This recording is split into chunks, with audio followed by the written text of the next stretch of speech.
Have you ever stood before a closed door? I'm not talking about a wooden one. I'm talking about the doors of your life. The door to a job you desperately need, the door to a righteous spouse, the door to healing, the door to peace of mind, the door to a dream that seems forever out of reach. You've knocked, you've pushed, you've even tried to pick the lock, but it remains shut, solid and unmoving. It feels heavy, doesn't it? That weight of the unknown, the silence from the other side. You start to wonder, is it me? Am I not good enough?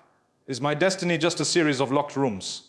Today I want to share with you not a battering ram, but 3 divine keys. These are not secrets hidden in a distant land, but treasures placed in the palm of your faith. They are Salawat Tahajjud and Istikhara. Think of it for a moment, the sheer, staggering mechanics of a simple, sincere prayer. The act of sending blessings upon the Prophet Muhammad, peace and blessings be upon him. We utter the words, Allahumma salli ala Muhammad, often from a place of habit, a rhythmic close to a dua, a whispered punctuation in a gathering. We know it is good, we know it is rewarded, but I fear we have become so accustomed to its presence that we have grown deaf to its cosmic resonance. We hold the master key to the universe in our hands and treat it as a common trinket. We must look closer. We must understand that salawat is not merely a prayer for him, but a prayer that fundamentally transforms us and our relationship with the divine. It is the essential, non-negotiable first step in approaching any closed door, because it is the act of aligning our hearts with the very source of all openness. Why is this so? Consider the nature of a request.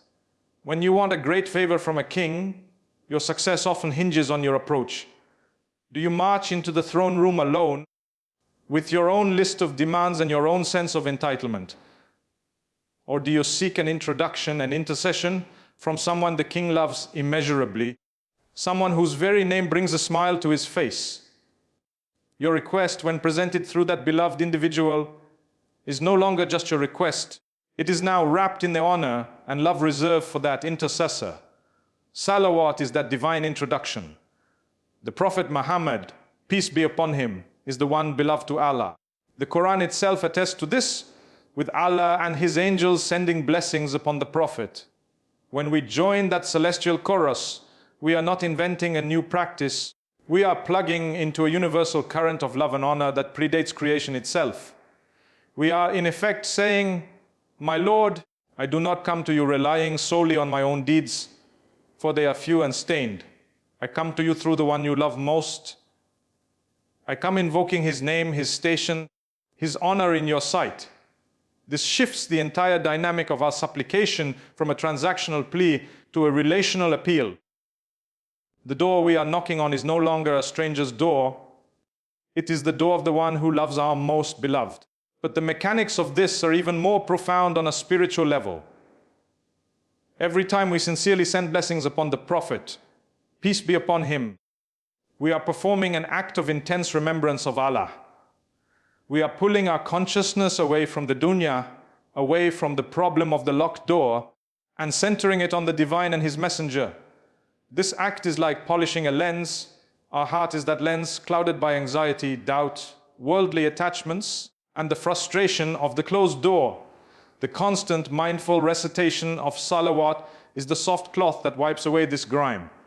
With every polish, the lens becomes clearer, allowing the light of guidance to pass through more directly, allowing us to see our situation with more clarity and patience. The closed door begins to look different. It is no longer a malicious barrier, but a test, a lesson, or a protection we are too short-sighted to understand. This polishing also softens the heart. A heart hardened by the world's disappointments cannot receive subtle guidance. It is like hard, dry soil that cannot absorb life-giving rain. Salawat softens that soil, making it fertile and ready for the seeds of divine inspiration that can show us a hidden handle on the door, or a window we had not noticed, or simply the patience to wait until the appointed time. Furthermore, salawat is the ultimate antidote to the poison of self-reliance, the arrogant belief that we can shoulder our burdens alone. The very act of turning to the Prophet, peace be upon him, is an admission of our own need for help beyond our own capacity. It is a declaration that we are part of a vast living community, the Ummah, bound by love for a single man. This connection transcends time and space. It pulls us out of our isolated struggle and places us within a grand spiritual narrative of triumph through faith. When you feel alone before your closed door, the practice of salawat reminds you that you are not. You are connected to the one who faced the closed doors of Taif, the boycotts, the armies of Ahzab, and yet never lost faith because his connection to Allah was absolute. By sending blessings upon him, you are tapping into that very same legacy of unwavering faith. You are drawing strength from his struggle, and in doing so, your own struggle is ennobled. Let's be practical. How do we wield this key? It begins with intention. Don't just recite salawat mechanically. Before you utter the words, pause. Bring the image of the Prophet, peace be upon him, into your mind. Feel a sense of love and reverence for him. Then, with that emotion in your heart, send your blessings. Make it a constant practice. In the morning, in the evening, when you hear his name in your prayers, in your moments of idle waiting, carry a tasbih or use your fingers. Set a daily goal. The cumulative effect of this is immense.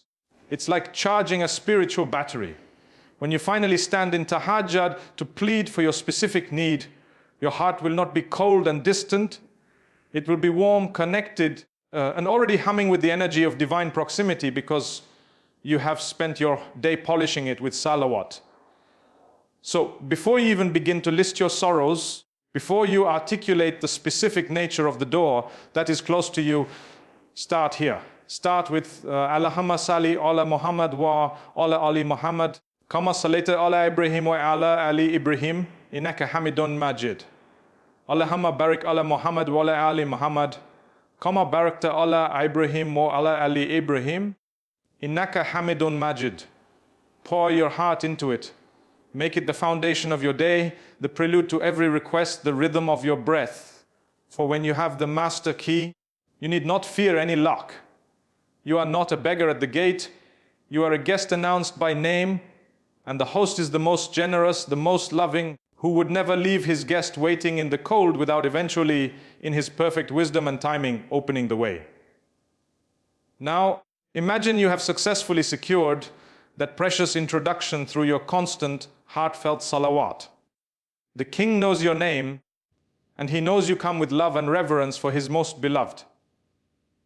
But what next? Do you present your urgent, complex plea in a hurried shout across a crowded marketplace amidst the noise and chaos of the day? Or do you wait for the moment of perfect quiet when the crowds have dispersed, the lights are dim, and you are granted a private, intimate audience? This, my dear brothers and sisters, is the essence of tahajjud. It is not merely a prayer of the night. It is the private audience with the King of Kings in the sacred silence of the last third of the night. It is the key forged not in the bright, noisy fires of our daily struggles, but in the cool, dark, and profoundly peaceful quiet of absolute surrender. While salawat gets you through the outer gate, tahajjud is what grants you entry into the inner sanctum, where the most sincere conversations take place and the most formidable doors are opened. The world, in its relentless pace, teaches us to be loud, to push harder, to demand our rights with clamor and force. But the divine way often operates on a different frequency. The frequency of subtlety, of quietude, of humble submission. The Quran describes the believers who truly fear Allah as those sleep but little in the night and who pray for forgiveness before dawn. There is a profound secret woven into the fabric of time itself during these pre-dawn hours. It is a time of unparalleled spiritual receptivity. The distractions of the day, the ringing phones, the demanding emails, the endless to-do lists, the social obligations have all fallen silent. The world is asleep and its dreams are not your concern. In this hallowed silence, your own internal noise begins to settle. The anxieties that shout so loudly during the day are hushed. The ego, which so fiercely insists on its own solutions, is subdued by the sheer physical and mental effort of leaving the warmth and comfort of your bed for the cool embrace of the prayer rug. This act of rising itself is the first and most powerful statement of intent. It is a sacrifice. You are sacrificing the most primal human comfort, sleep, for the promise of a divine encounter. You are telling Allah with your actions louder than any words that this connection, this audience is more valuable to you than your rest. This sacrifice becomes the fertile ground in which the seeds of your dua are planted. And what happens in this audience, the Hadith Qudsi paints a picture so breathtaking, so full of love and generosity, that it should compel us to never willingly miss this appointment. Allah Almighty says in a narration that should shake our very souls, who is asking me that I may give them? Who is seeking my forgiveness that I may forgive them? Think about that. The creator of the heavens and the earth, the sovereign of all that exists, is not distant or asleep. He is actively calling out to his servants in the deepest part of the night. He is not a reluctant bureaucrat you have to petition. He is an eager, loving king, inviting you to ask of him. In that prostration of tahajjud, you are answering that call. You are stepping into the throne room not as a subject, but as an invited guest. And in that position of ultimate humility, your forehead on the ground, your body in its most vulnerable and surrendered posture, you present your closed door. You speak to him not in the formal, rehearsed language of the day, but in the raw, unvarnished dialect of the heart. You can cry there. You can whisper your fears, your confusion, your deepest desires and most profound disappointments. You can say things in that prostration you would never dare say out loud to anyone else. This is the intimacy of tahajjud. It is where you stop presenting a curated version of yourself to God and instead present your broken, needy and hopeful true self. This is where the magic happens. This is where the key turns in the lock. It is in this state of utter vulnerability and profound connection that your dua acquires a different weight, a different potency. The closed door you are facing, be it a financial crisis, a broken relationship, a seemingly impossible goal, is brought directly into the presence of the one for whom impossibility does not exist. And as you plead, something subtle begins to shift within you. The act of laying your problem at his feet, in the sacred space of the night, slowly transfers the burden from your shoulders to his. The weight you have been carrying begins to lighten. You may not receive an immediate, tangible solution the very next morning, but you will receive something even more foundational, a profound sense of peace. It is the peace that comes from knowing you have done the ultimate work. You have connected with the ultimate problem solver. The door may remain closed, but your panic about it begins to subside. It is replaced by a quiet, resilient certainty that the one who manages the entire cosmos is also managing your affairs. This is the true opening.